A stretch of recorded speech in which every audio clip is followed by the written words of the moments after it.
Olá pessoal, muito boa noite. Chegando aqui para mais uma live. Me perdoem aí pelo pequeno atraso, mas estamos aqui com a graça de Deus e quero poder contar com a sua companhia durante esses minutinhos que teremos. Opa, já chegaram aqui de sola, xingando. Pessoal que entra xingando tem um repertório muito curto, né? Aí é fácil, principalmente quando a gente toca num ídolo dessa turma. Aí eles vêm com tudo. De ontem para cá eu recebi muitas mensagens carinhosas desse pessoal. Pilantra, demônio, que mais, amigo? Filho de Belial. Ah, meu Deus, eu me divirto com esse pessoal. Eu não caio na pilha de hater, meu amigo. Não caio. Mas fica à vontade para xingar. Bem, gente, hoje o assunto é muito importante, porque ontem, 10 de dezembro, foi o Dia Internacional dos Direitos Humanos. Você já parou para se perguntar por que rarissimamente, você ouve um sermão falando sobre direitos humanos? Será que não está na Bíblia? Será que Jesus não diz nada a respeito dos direitos humanos? Nós vamos falar sobre isso já já. Mas eu gostaria de contar também com a sua divulgação para a gente dar uma incrementada aí nessa audiência, porque o assunto é importante, eu quero que muita gente assista. Eu sei que há pessoas que assistem depois, mas ao vivo é outra coisa, né, gente? Então, se você puder, clica aí nesse aviãozinho no rodapé da transmissão e quando aparecer para você a sua lista de contatos, sai clicando geral. Vamos lá? Posso contar com você?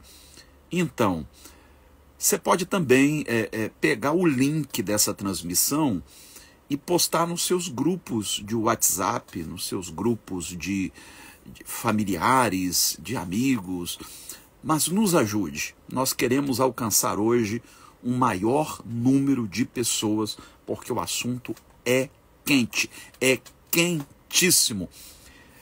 E eu quero já entrar de sola nele. Posso começar? Estamos preparados? Não liga para quem xinga. Ei, deixa esse pessoal para lá. Deixa esse pessoal falando sozinho. Não quero ninguém batendo boca aí não, por favor. E não precisam se preocupar em me defender. Não precisam se preocupar em me defender. Deixa quem quiser entrar xingando, apedrejando. Geralmente são discípulos não de Cristo, com certeza, porque ele disse: aprendei de mim, porque eu sou manso e humilde de coração. Então quem entra xingando não parece ter aprendido nada com Jesus. Pode ser que tenham aprendido com o Olavo de Carvalho. Eu até tenho assim uma desconfiança, uma leve desconfiança, porque o linguajar é o mesmo. Essa coisa de canalha, pilantra. Olavetes, geralmente são olavetes, aprenderam a xingar com o seu mestre. Bem, pessoal, vamos ao que interessa e não vamos perder tempo com esse pessoal, não.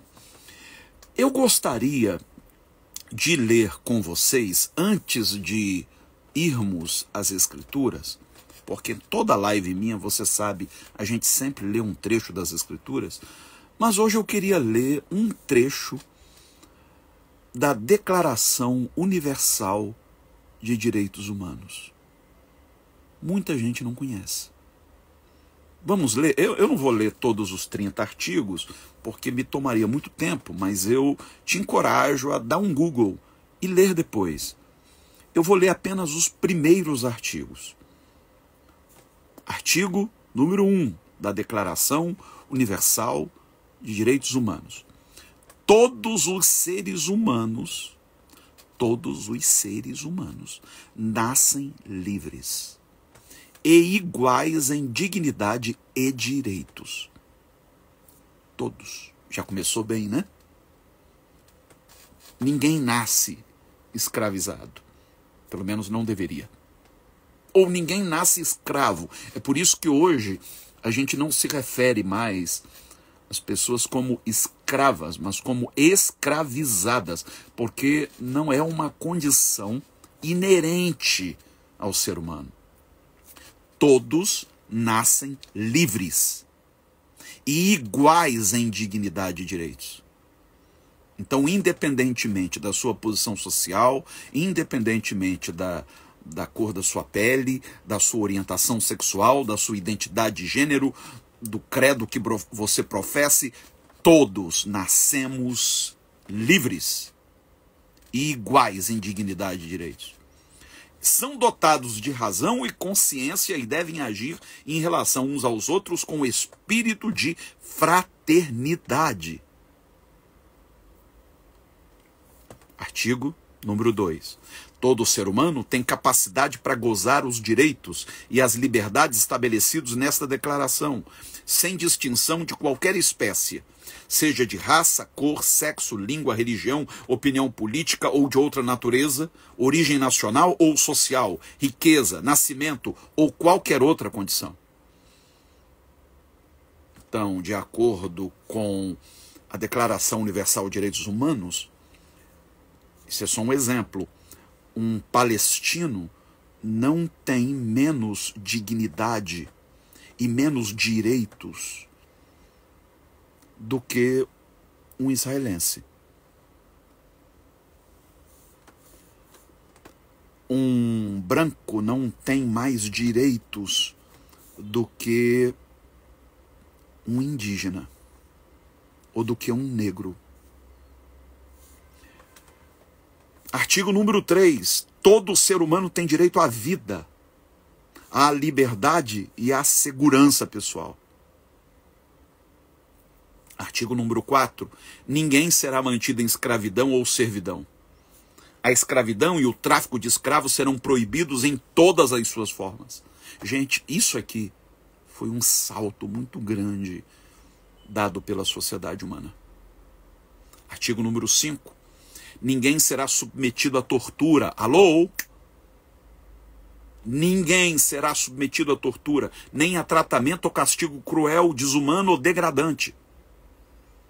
Então, quem quer que defenda o uso da tortura está contrariando a Declaração Universal de Direitos Humanos. Está sendo contrário aos direitos humanos. Direitos estes que contemplam a você. Artigo de número 6. Todo ser humano tem o direito de ser, em todos os lugares, reconhecido como pessoa perante a lei. Eu vou ler só até o 7º. Artigo 7. Todos são iguais perante a lei e têm direito, sem qualquer distinção, à igual proteção da lei.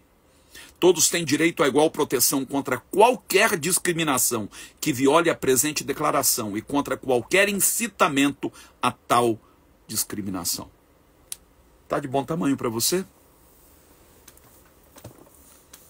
A Declaração Universal de Direitos Humanos abarca toda a humanidade, independentemente de nacionalidade, independentemente de credo professado.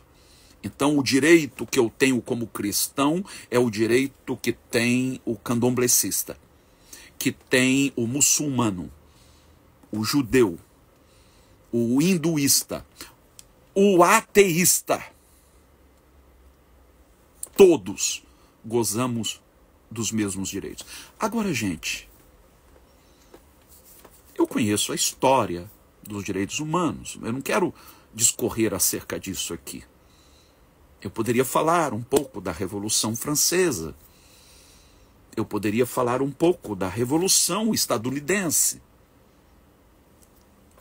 Ou da Constituição daquele país, de como inspirado ou inspirados na Revolução Francesa se estabeleceu nos Estados Unidos da América o princípio norteador dos direitos humanos.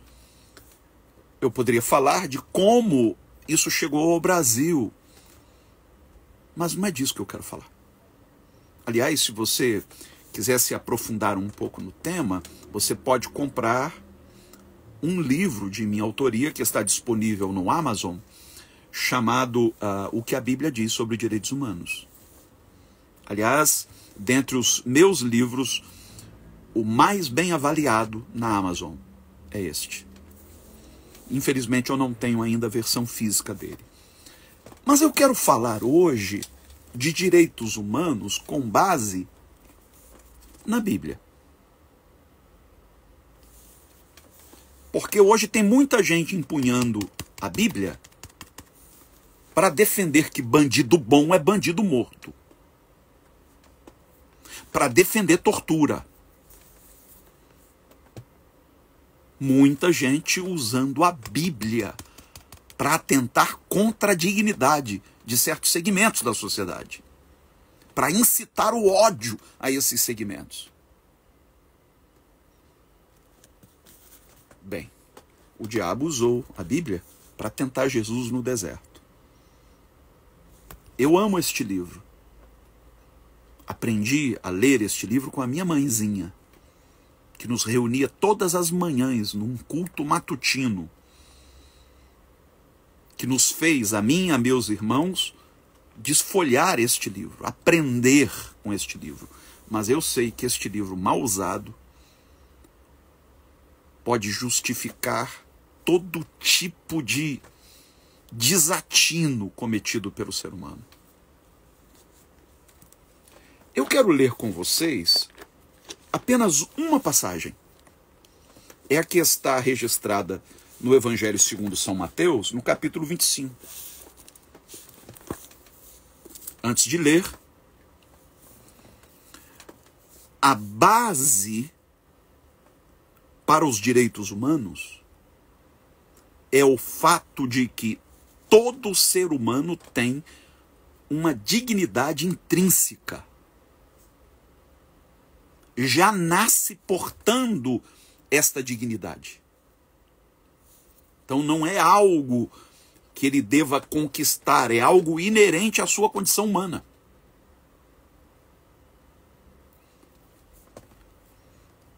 E como eu posso me respaldar nas Escrituras para defender esta ideia? A minha Bíblia diz que Deus fez o ser humano, homem e mulher, à sua imagem. Nós carregamos a imago Dei. Essa expressão do latim, imago Dei, significa imagem de Deus. Todo ser humano, independentemente da sua identidade de gênero, seja cis ou seja trans, independentemente da sua orientação sexual, seja homossexual ou heterossexual ou bissexual, independentemente da sua etnia, branca, negra, indígena, não importa. Nós carregamos esta dignidade intrínseca que advém do fato de sermos imagem e semelhança de Deus. Este é o primeiro ponto. Isso a gente sabe pelo Antigo Testamento, pela Torá. Agora, no Novo Testamento, se acrescenta um dado a isso. Não apenas nós somos a imagem e semelhança da divindade, como também esta divindade, este Deus, Criador dos céus e da terra, se fez um de nós. Isso é o mais incrível.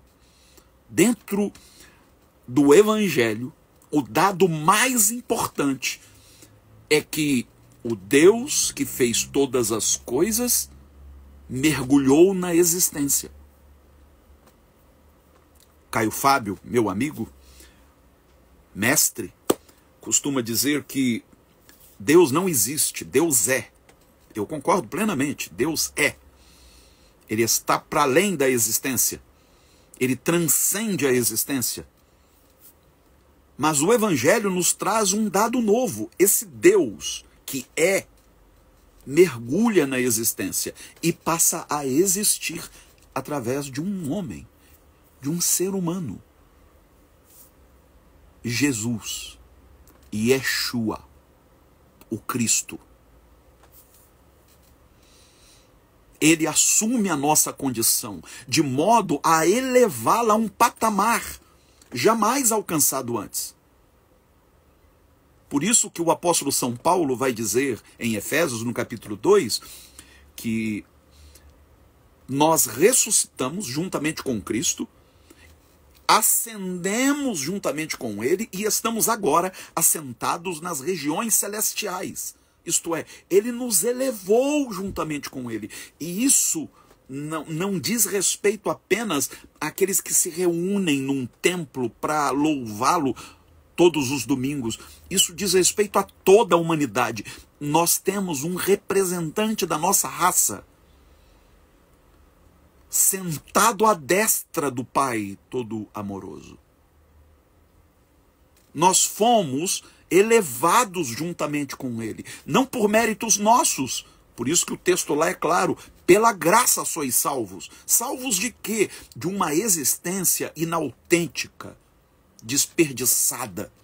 Quando a Bíblia fala de inferno, que é uma metáfora, está falando de uma existência desperdiçada no egoísmo, na ganância, no ódio. Nós somos salvos desta condição e elevados a uma nova condição, livres para o exercício do altruísmo, do perdão, do amor despretensioso. Dito isso, veja o que vai dizer Jesus no capítulo 25. Eu estou falando sobre direitos humanos, ok? Capítulo 25 de São Mateus, a partir do verso 31. Quando o Filho do Homem, olha que interessante, Jesus se referindo a si como Filho do Homem. Ele nunca se refere a si como Filho de Deus, embora o seja. Ele se refere a si como fruto da humanidade, o Filho da humanidade. Quando o Filho do Homem vier em sua glória, e todos os anjos com ele, então se assentará no trono da sua glória. Todas as nações se reunirão diante dele. E ele separará uns dos outros, como o pastor separa dos bodes as ovelhas. Está falando aqui do juízo final. Ele colocará as ovelhas à sua direita e os bodes à sua esquerda. Eu quero que você preste muita atenção. Você sabe que tem gente que usa isso aqui para dizer que Deus está com a direita e não com a esquerda? Porque aqui diz que Jesus vai separar as ovelhas dos bodes, colocando os bodes à esquerda e as ovelhas à direita. Olha que anacronismo idiota. Mas eu gosto de brincar com esse pessoal que vem com esses argumentos fúteis, dizendo o seguinte: mas peraí, se nós vamos estar ali diante de Cristo, né, com a nossa face voltada para Ele, logo o que seria a direita dele seria a esquerda nossa. O que seria a esquerda dele seria a direita nossa, a menos que estivéssemos de costas para Ele. Só que esse argumento é apenas uma brincadeira, porque não dá para levar a sério esse anacronismo. Quando você fala de esquerda e direita, você não está falando nem de comunismo, esse pessoal não lê. Você está falando de um conceito que surge durante a Revolução Francesa, que antecede muito a Marx. E diz mais o texto, verso 34. Então dirá o rei aos que estiverem à sua direita: vinde, benditos de meu Pai, possuí por herança o reino que vos está preparado desde antes da fundação do mundo. Porque tive fome e me destes de beber. Tive sede e me destes de beber. Tive fome, me deste de comer, tive sede, me deste de beber. Era estrangeiro e me acolhestes. Estava nu e me vestistes. Estive enfermo e cuidastes de mim. Preso e me visitastes. Então perguntarão os justos: Senhor, quando? te vimos com fome e te demos de comer, ou com sede e te demos de beber?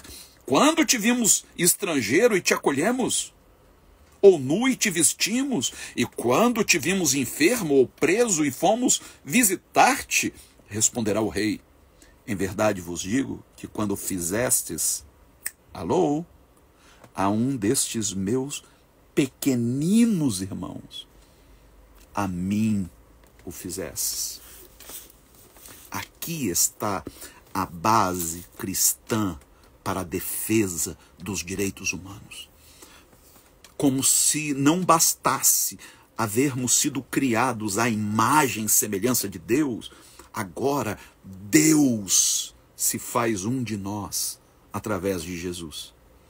Ele se identifica com os dramas humanos. E é interessante porque o texto se refere a ele como rei, mas ele se identifica não é com quem está ocupando os tronos do mundo. Ele se identifica com quem está na sarjeta e que está tendo os seus direitos básicos violados. Ele se identifica não com quem está diante de um banquete, mas com quem tem fome e, portanto, está sendo privado de um direito, o direito de se alimentar. O Brasil é uma das grandes potências mundiais na produção de alimento. O Brasil alimenta o mundo. É inadmissível que ainda tenhamos tanta gente passando fome nesse país. E quando você se atenta para isso, quando você chama a atenção do mundo para isso, você é taxado de comunista. Como meu querido amigo, meu irmão, padre Júlio Lancelotti, tem sido taxado. Dom Helder Câmara dizia: quando eu distribuo pão para os pobres, me chamam de santo. Quando eu pergunto por que a pobreza, me chamam de comunista.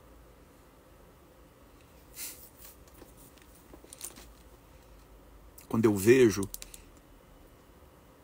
todo o dinheiro gasto na construção de catedrais suntuosas, é tanto dinheiro, meu Deus, tanto dinheiro. E ao redor dessas catedrais, verdadeiros bolsões de miséria. Não dá para entender. Eu lembrei do meu velho pai agora, até me emocionei. Do dia em que ele entrou na igreja, vestido como um mendigo, e se sentou lá nos últimos bancos para ver como ele seria tratado. Na igreja em que ele era pastor. Igreja muito grande, cheia, e ele sentado como um mendigo. Sabe por que ele fez isso? Porque a primeira vez que ele pisou na igreja, meu pai pisou na igreja cheirando a bebida. E não o puseram para fora. Ele entrou numa igreja acompanhando o cortejo de irmãos que haviam se reunido numa praça, lá em Alcântara, São Gonçalo, para louvar a Deus numa tarde de domingo. E após a mensagem, ele se sentiu tocado e, mesmo cheirando a álcool, porque havia bebido, meu pai acompanhou o cortejo. Ninguém o colocou para fora. Será que nós temos identificado no outro a imagem do Cristo? Ou nós o julgamos pela sua condição social? Por não usar os perfumes que nós gostamos, por exalar um odor que nos é incômodo? Jesus diz: eu tive fome e vocês me deram de comer. Quer dizer, vocês reagiram à minha falta, à minha condição. Vocês se mobilizaram para saciar minha fome. Eu tinha sede e vocês se mobilizaram para me saciar a sede. Eu era um estrangeiro, um imigrante, um refugiado que fosse, e vocês me acolheram em casa. Jesus está aqui falando de direitos humanos. Não está falando apenas de um dever cristão. Ele se identifica justamente com aquele cujos direitos estão sendo vilipendiados. Eu estava nu e vocês me vestiram. Quando se fala de nudez, está se falando de estar privado da dignidade. Está exposto ao frio. Está desprotegido. E Jesus diz: quando vocês me viram nu, vocês me vestiram. Eu estava preso e vocês foram me visitar. Ele não está falando aqui de um tipo de preso em especial. Ele não está falando daquele preso por amor ao Evangelho. Ele está falando de maneira genérica. Eu estava preso.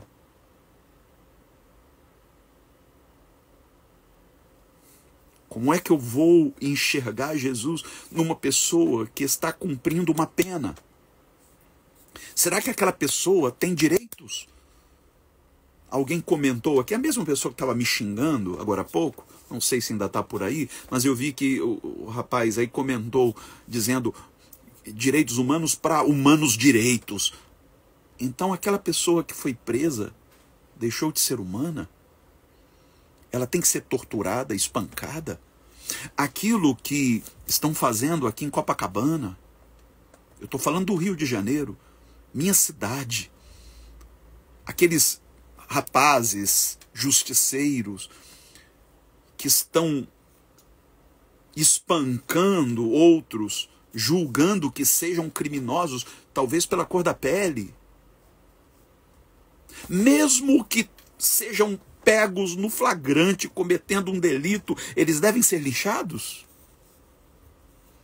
Eles perdem seus direitos?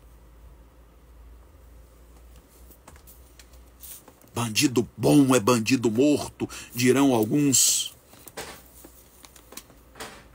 Leva para casa, não é assim que dizem? Se você gosta de bandido, leva para casa. Você quer saber quem foi que levou um bandido para casa? Jesus. Enquanto agonizava na cruz, disse ao ladrão que estava à sua direita, condenado à mesma penalidade de morte, e Jesus diz a ele: hoje mesmo estarás comigo no paraíso.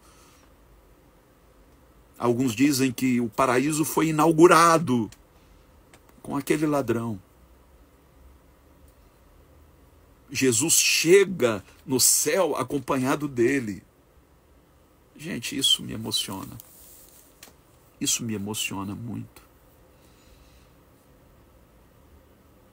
O assunto aqui não é política. Você tem a sua simpatia, enfim, isso aí não vem ao caso. Mas eu, particularmente, me emocionei demais quando, no início do ano passado, o atual presidente subiu a rampa do Planalto para assumir a presidência, acompanhado de representantes de segmentos sociais marginalizados. Aquilo me emocionou profundamente, independentemente de qualquer coisa. Porque para mim, ser cristão é enxergar no outro a figura do Cristo. Mesmo que o outro pense diferente de mim. Mesmo que o outro professe uma fé distinta da minha, nele eu vejo Cristo. Aqui já entrou mais um, ó. O paraíso foi inaugurado com aquele ladrão. Que isso, pastor? Que heresia. Você faz a leitura da Bíblia que te contemple, que justifique o que está no teu coração. A Bíblia é um espelho. Por isso o apóstolo Paulo diz que um dia nós veremos face a face, mas hoje vemos como que por espelho. A leitura que você faz desse texto diz quem você é.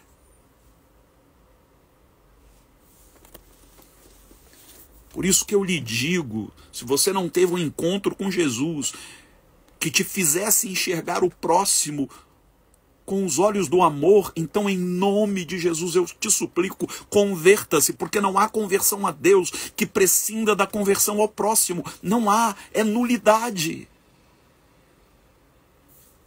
Não é você carregar esse livro debaixo do braço. Não é você frequentar assiduamente uma igreja, não é nada disso. Não é você dar o dízimo, não é você bancar aqueles programas megalomaníacos que alguns ministérios têm. Não é isso. Eu fico imaginando como o Senhor se sente quando Ele vê toda esta ostentação em nosso meio. Quando eu vejo, por exemplo, que aquele site, até um perfil aqui no Instagram, está fazendo, divulgando os artigos luxuosos usados por pastores e cantores evangélicos, relógios de R$200 mil. Eu digo, cara, o que Jesus pensa disso? Porque as pessoas estão morrendo de fome.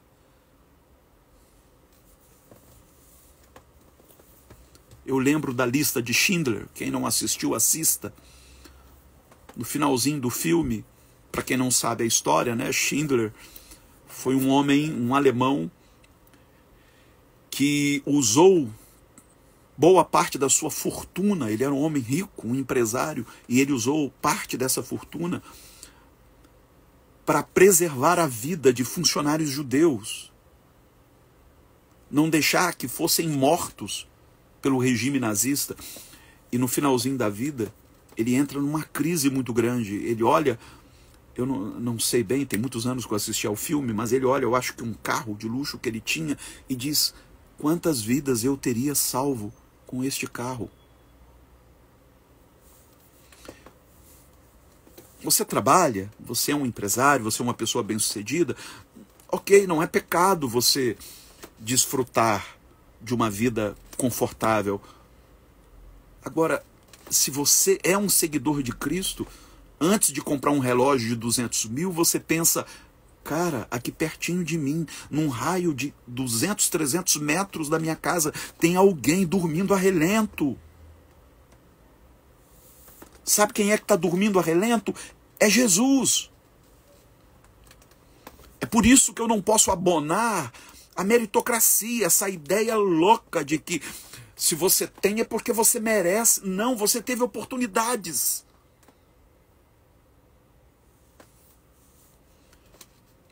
Você pode ter o mérito de ter aproveitado essas oportunidades, mas você pode garantir que esse sistema em que nós vivemos, ele conceda igual oportunidade a todos? Você pode garantir que aquela pessoa que não tem o que comer está naquele estado porque ela fez por merecer, porque ela não gosta de trabalhar? Então, se você crê dessa maneira, por favor, esqueça a Bíblia. Você está lendo a Bíblia de maneira completamente equivocada. Se a leitura que eu faço das Escrituras não me tornar uma pessoa melhor, mais humana, mais solidária, essa leitura não está valendo de nada. Por isso que Paulo diz que a letra mata, o Espírito é que vivifica. Você pode discordar de mim em muitas coisas, você tem esse direito. E eu não vou te odiar por discordar de mim, eu não vou te xingar por discordar de mim. Mas eu quero te alertar a coisas que deveriam ser pontos pacíficos. Não há o que se discutir. E aqui está um deles.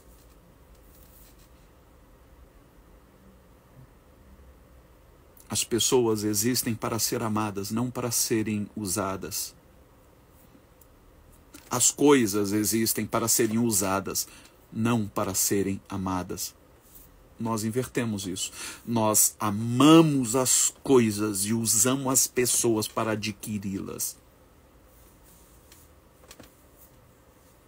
Quando, na verdade, nós deveríamos amar as pessoas e usar as coisas para beneficiá-las,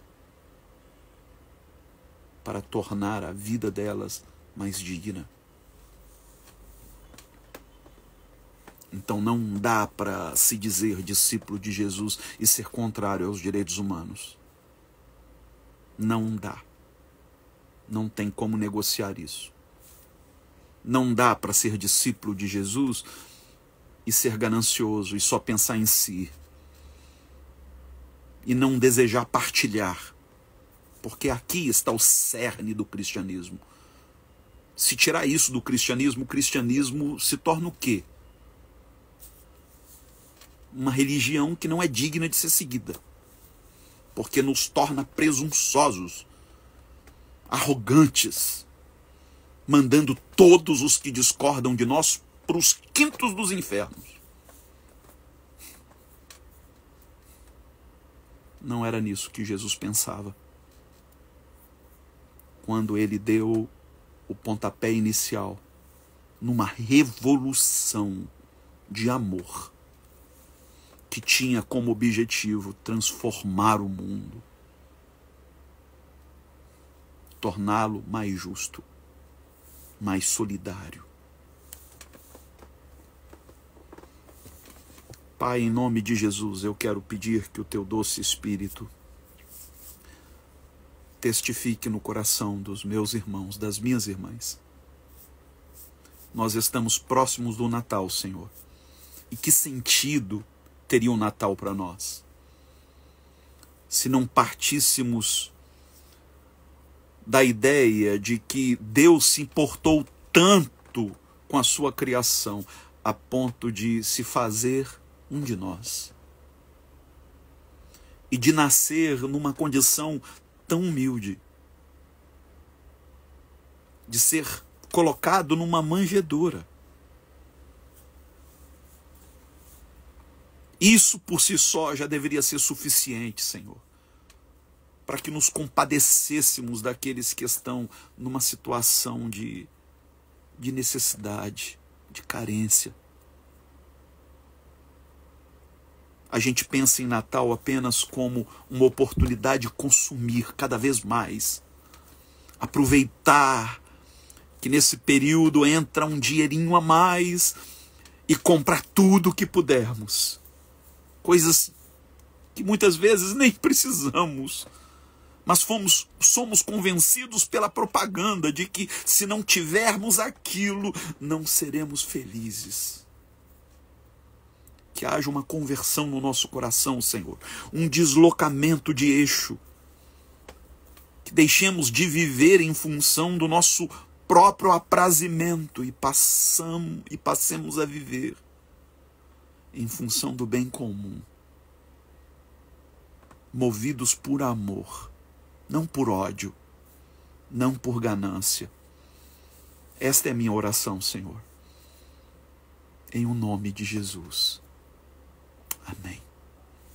Eu queria pedir a você que assistiu apenas um pedaço desta reflexão, assim que terminar, eu vou publicá-la. Por favor, assista inteira, por favor. E marque alguém. Muita gente está precisando ouvir o que você ouviu hoje. Deixe uma saudação, um comentário, para que a plataforma entenda a importância desse trabalho e possa entregar para o maior número possível de pessoas. Mas eu quero aqui também deixar um apelo. Nós estamos nos mobilizando para mais um Natal solidário.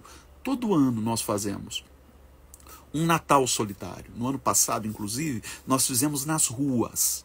Foi lindo de ver, lindo de ver. Neste ano, 3 projetos estão sendo contemplados com essa iniciativa do Natal Solidário. O primeiro projeto é o Eu Escolhi Amar, com a Reina, que distribui cestas básicas para famílias de 11 comunidades diferentes. 11 comunidades. Ao todo, algo em torno de 140 famílias. E quando chega nesse período de Natal, a gente sempre inclui na cesta algum item natalino para dar uma alegria a mais a essas famílias. Além do projeto Eu Escolhi Amar. Outro projeto contemplado pelo Natal Solidário é o projeto Gramachinhos, que atende a 300 crianças com refeições diárias em Jardim Gramacho, no lixão, no ex-aterro sanitário de Jardim Gramacho. É um dos trabalhos mais lindos, é emocionante quando a gente chega lá e é abraçado por esta criançada que não quer nos soltar. É lindo, é emocionante, é difícil conter as lágrimas. E o outro trabalho que está sendo contemplado pelo projeto do Natal Solidário é o projeto UME, na África, em Moçambique, que assiste a 62 meninas em vulnerabilidade social. Nós precisamos muito do seu apoio. Sem o seu apoio, nós não damos conta, nós não temos de onde tirar. Nós não recebemos verbas governamentais e nem queremos, e nem solicitamos. Você não vai me ver batendo em gabinete de político pedindo apoio. Eu não faço isso, porque depois eu não quero ter que ceder o púlpito da igreja para o político pedir voto. Eu não vou fazer isso. Eu não quero favores. Eu prefiro aqui um trabalhinho de formiguinha, muitas vezes me expor e dizer, gente, contribua, ajude. Não é para construir nenhum templo faraônico. Não é para manter luxos de um pastor. Eu tenho minha profissão, eu sou psicólogo. Eu atendo gente o dia inteiro, até 10 da noite. Gente do mundo inteiro eu atendo como psicólogo online. Disso vem a minha sobrevivência.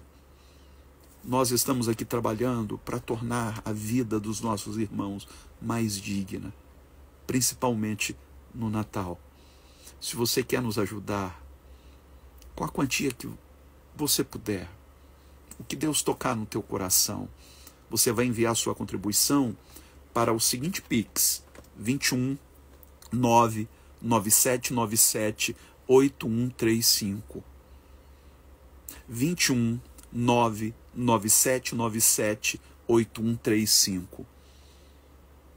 Se você me pergunta quanto custa mais ou menos uma cesta básica, geralmente por volta de uns R$150, mas como este mês a gente vai colocar um item natalino, então nós precisamos de um pouco mais. Você pode nos ajudar? Então nos ajude. 21 99797 8135. E de qualquer lugar do mundo, como bem sublinhou aí a Cláudia Fuentes, você pode fazer um PayPal. hermescfernandes@hotmail.com. hermescfernandes@hotmail.com. Posso contar com você? Posso mesmo? Então, deixa eu fazer agora mais um convite. Nós temos um grupo que a gente se reúne todos os domingos, geralmente por uma sala do Zoom, quando não, diretamente aqui pelo Instagram. No próximo domingo vai ser pelo Zoom. Se chama o Ninho da Fênix. Para quem está buscando um lugar seguro, um lugar de acolhimento. Nós temos neste grupo espíritas, umbandistas, nós temos evangélicos, católicos, nós temos até quem não professa fé nenhuma. A gente se reúne, a gente canta, ora, as pessoas fazem seus pedidos de oração. É um trabalho lindo. Você quer vir com a gente? Então, se você quiser vir com a gente, você vai me mandar um pedido pelo WhatsApp 21 99797 8135, dizendo: pastor, eu quero participar do Ninho da Fênix. E eu vou te colocar no grupo. Então, anota aí o WhatsApp, que é o mesmo número do Pix, né? É o 21 99797 8135. Venha para o Ninho da Fênix. Você vai ser muito bem-vindo. Tá bom? Gente querida, eu estou chegando no finalzinho. Não esqueça de curtir depois que a gente colocar aí no ar. Curta lá, deixa o seu comentário, marque alguém, porque esta live precisa chegar a muitos corações. Deus abençoe a todas, todos e todes. Amo vocês. Até a próxima semana. Tchau, tchau.